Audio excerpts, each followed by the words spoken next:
Magandang umaga po ng Miyerkules sa inyong lahat at live mula dito sa Pag-asa Weather Forecasting Center.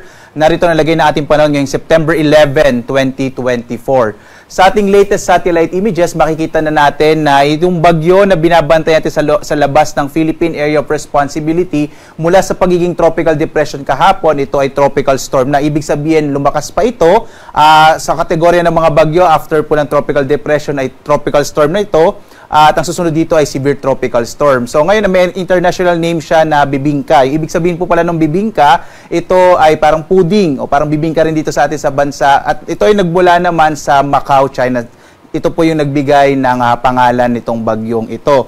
Samantala, makikita natin patuloy pa rin yung epekto ng southwest monsoon o hanging habagat, partikular na sa may kanlurang bahagi ng ating bansa, habang sa silangang bahagi ng ating kapuluan ay nakakaapekto na itong kaulapan na dala ng bagyong si Bibingka. So, posible magkaroon ng maulap na kalangitan na may mga pag-ulan lalong-lalo na sa may bahagi ng Eastern Visayas, gayon din sa ilang bahagi ng Bicol Region at Caraga sa araw na ito. At posible nga sa pagkilos ng bagyong Bibingka pa hilagang kanluran ay posible ito mapalakas yung hanging habagat. Pero ngayong araw, malaking bahagi pa rin ng ating bansa ay makakaranas ng generally fair weather, pero posible pa rin yung mga isolated o pulupulong pag-ulan, pagkulog sa hapon hanggang sa gabi. May mga pag-ulan din tayo sa mga madaling araw. Yan po ay isa sa mga karakteristik ng southwest monsoon o hanging habagat. So makikita natin dito sa may bahagi ng Mindanao, generally fair weather din tayo at silang bahagi ng Luzon.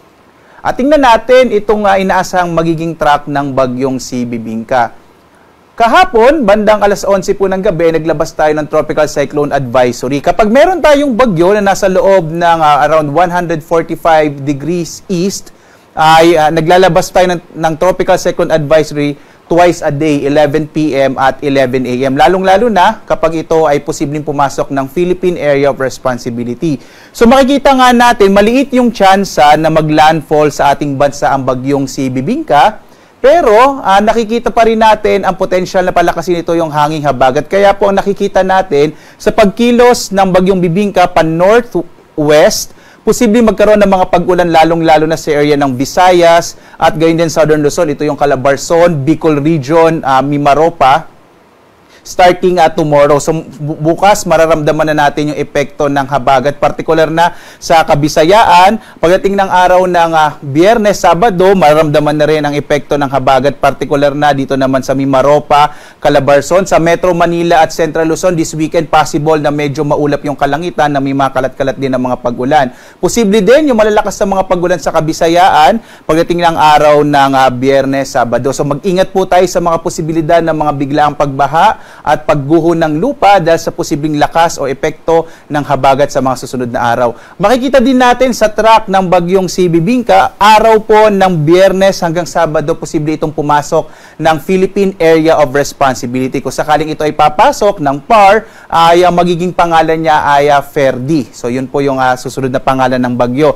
Pero makikita din natin, posible rin kasi halos nasa northeastern boundary ng PAR itong track ng bagyong Bibingka. So may posibilidad din na hindi ito pumasok ng PAR. So marami pa pong mga updates na pwedeng mangyari ito sa bagyo, kaya lagi po tayong tumutok sa mga update ng Pag-asa. Gayunpaman, pumasok man o hindi ng Philippine Area of Responsibility ang bagyong si Bibingka, nakikita pa rin natin yung pagpapalakas sa hanging habagat na magdadala ulit ng mga pag-ulan, kagaya po ng binanggit ko kanina, starting tomorrow dito sa area ng Visayas, kasama yung Mimaropa, Calabarzon at Bicol Region, pati Metro Manila towards the weekend.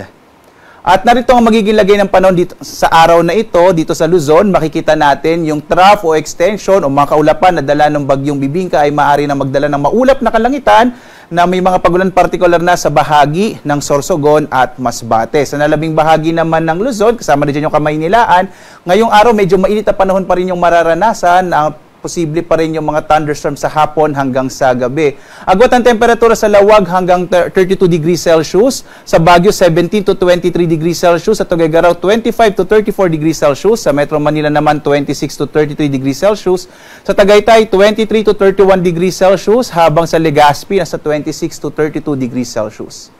Dumako tayo sa Palawan, Visayas at Mindanao. Sa Palawan, ngayong araw, mga isolated rain showers and thunderstorms ang mararanasan.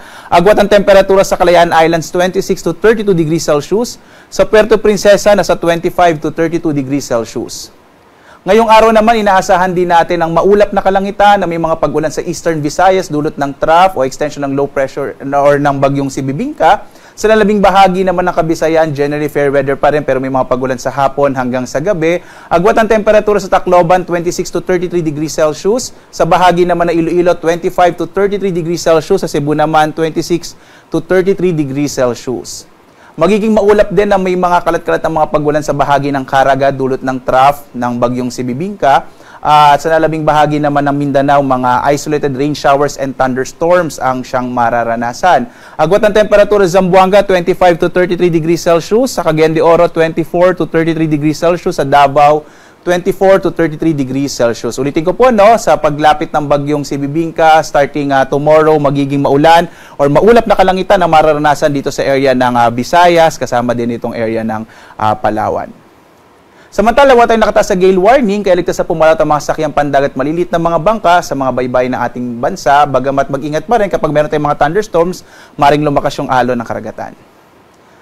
Ang araw natin sisikat, ganap na 5:45 na umaga at lulubog, ganap na 6:01 ng gabi.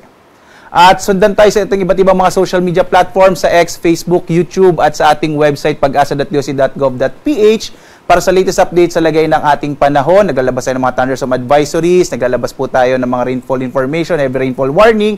At mamayang alas 11 ng umaga, magkakaroon ulit tayo ng update para dito sa bagyong si Bibingka na ating minomonitor na posibleng pumasok ng Philippine Air Responsibility at magpalakas din ng habagat sa mga susunod na araw. At live na nagbibigay update mula dito sa Pag-asa Weather Forecasting Center. Ako naman si Obet Badrina. Maganda po tayo lagi para sa ligtas na Pilipinas. Maraming salamat po. Magandang umaga sa inyong lahat.